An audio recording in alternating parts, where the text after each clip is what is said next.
Жай және құрама сандар. Жалпы біз осы уақытқа дейін балалар натурал сандарды қарастырдық, иә? Натурал сандар қандай сандар еді? Натурал сандар дегеніміз санау үшін қолданылатын сандар жиыны. Яғни біз натурал санды бірден бастап қарастырдық, иә? Өйткені біз нөлді цифр ретінде қарастырамыз. Нөл бізде затты санауға жатпайды, иә? Бүгінгі сабағымыздың мақсаты оқушыларға жай және құрама сандар ұғымдарын түсіндіру, сандарды жай және құрама сандарға жүктеуді үйрету, оқу мақсатына тоқталатын болсақ, жай және құрама сандардың анықтамаларын білу. Жалпы біз жай және құрама сандарды анықтамас бұрын натурал сандарды қарастырайық. Бірінші балалар мысалы болсын 35 сан. 35 санның бөлгіштерін табайықшы. 35 санда қандай сандар бөлінеді? Бізде 1 бөлінеді, 5, 7 және 35. Енді санасақ, неше бөлгіші бар? Кестеден қарайық. 4 бөлгіші бар, иә? Екінші 41 санын қарайық. 41 саны 1-ге және де 41-дің өзіне бөлінеді. Бөлгіштер саны 2. Келесі 26 саны. Бөлгіштердің саны 1, 2, 3, 4.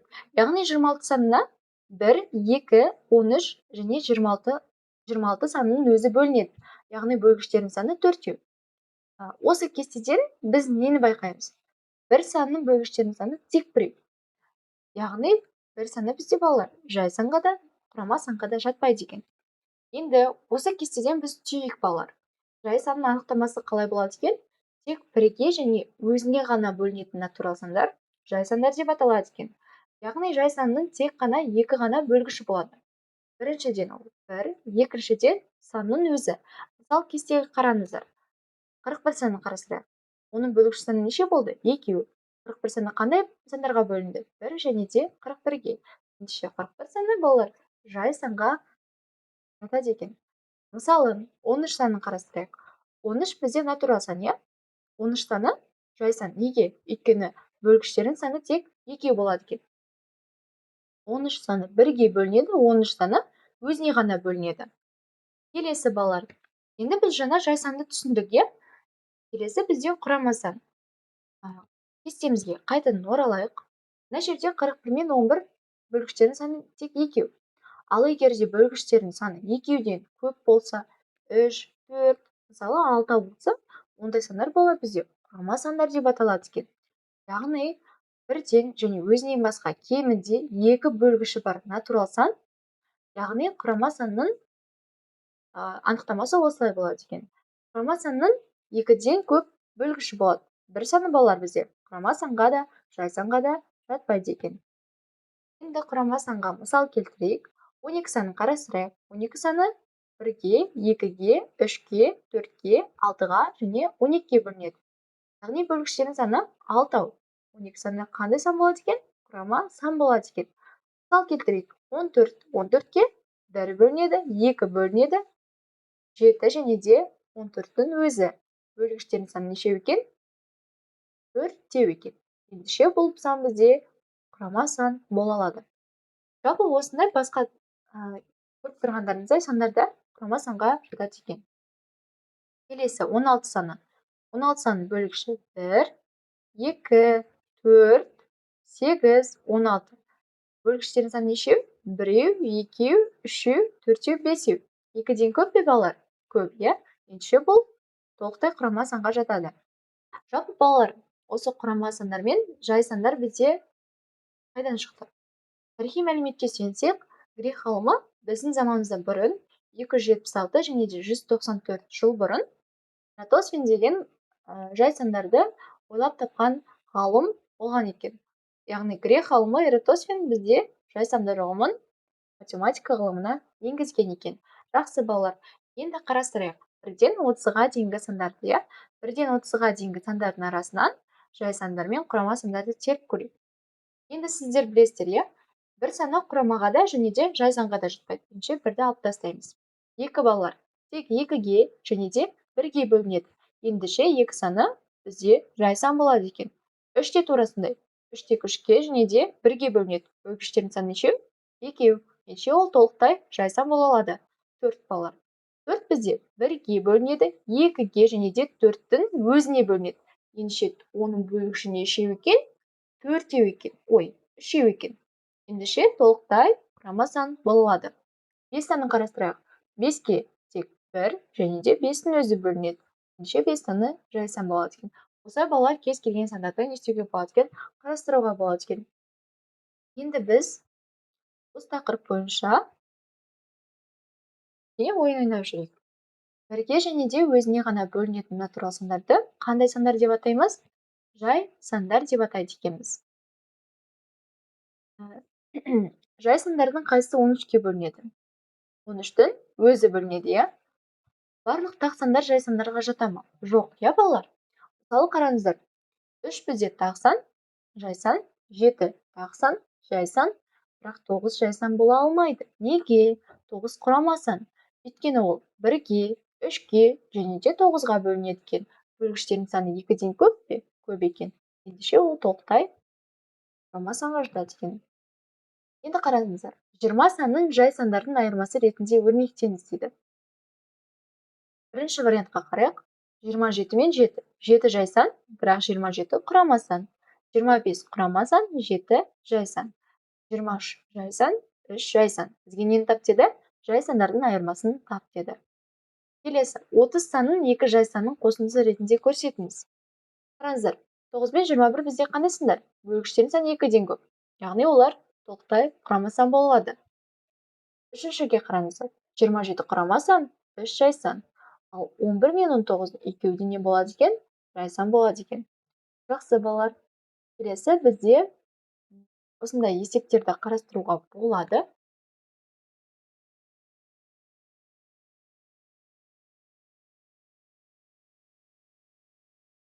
Қай сандар жай сан? Балалар бізде 14 құрама сан, иә? Біз оны айтып кеттік. 11 бізде жай сан. Неге? 11 тек 1-ге және де 11-ге бөлінеді. 17 балалар бізде жай сан. Өйткені ол 1-ге және де 17-ге бөлінеді. 20 саны балалар құрама сан. Өйткені 20 1-ге, 2-ге, 4-ге, 5-ге, 10-ға және де 20-ның өзіне бөлінеді. Құрама санның бөлгіштерінің саны неше болып тұр? 2-ден көп болып тұр. Ол жай санға толықтай жатпайды екен. Қай сандар құрама сан? 15, 13, 17 дейді. 13 пен 7 бізде қандай сандар болады? Жай сан, 10 мен 15 құрама сан болады. Балалар, біз осы уақытқа дейін сиқырлы сандық ойынын ойнап көрген шығармыз, иә? Бірақ сонда да бір қарастырып өтейік. Бұл жерде бізде ұяшықтар беріледі. Мысалы, кез келген біреуін таңдайық. Екінші сандықты таңдайық. Айтылған 20 мен 40 аралығындағы осындай сандар берілген. Құрама сандарды атаңдар дейді. 20 мен 40-ты көз алдымызға былай елестетейік, иә? Ойланайық. 20 бізде балалар құрама сан. Бөлгіштердің саны 2-ден көп. 21 құрама сан. Өйткені 21-ге 3, 7, 1, 21-дің өзі бөлінеді. 23 балалар бізде жай сан болады. Өйткені 23 тек 23-ге және де 1-ге бөлінеді. Енді әрі қарай 29 жай сан. Өйткені 29 және де 1 оның бөлгіштері болады екен. 31 жай сан. 37 жай сан. Басқа жоқ, иә, балалар. Келесі осылай ұяшықтарды ашып көрсек болады. Мысалы, тапсырмаларына қарап өтейік. Қай сан жай сан деді. Себебін түсіндір. 33 және де 35 құрама сандар балалар. Олардың бөлгіштерінің саны.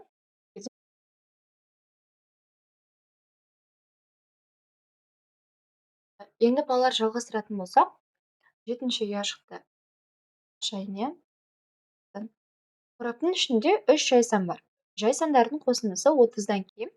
Жай сандардың бірі 13, қалған 2 жай сан қандай болуы мүмкін? Балалар, біз білеміз, е? 30-дан кем десе, ол 30-дан міндетті түрде аз. Енді бұл жерде бізде санның қайталану реті маңызды немесе маңызды емес деген шарт қойылып тұрған жоқ. Ендеше бір санды 2 рет қарастыруға болады. Мысалы, қараңыздар. Біз 13-ке 7-ні қоссақ неше шығады? 20 шығады. 20-ға тағы 7-ні қоссақ 27 шығады. Яғни бұл жерде бізде үшеуі де жай сан болу керек.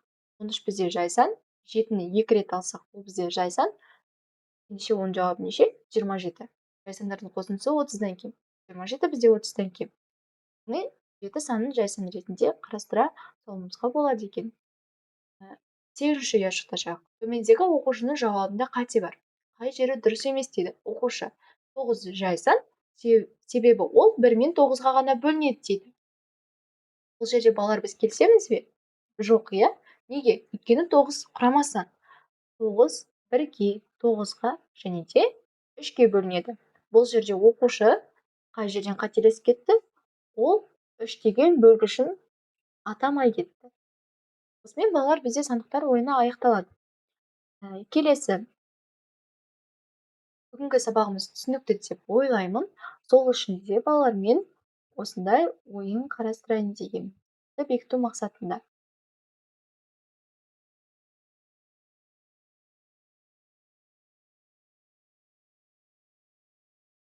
Жақсы. Қай сан жай сан дейді. 9, 11, 15. Балалар біз 9 бен 15-дің құрама сан екендігін білеміз. Ендеше жай сан 11 болады екен. Жауап дұрыс. Келесі. Қай санның тек 2 бөлгіші бар?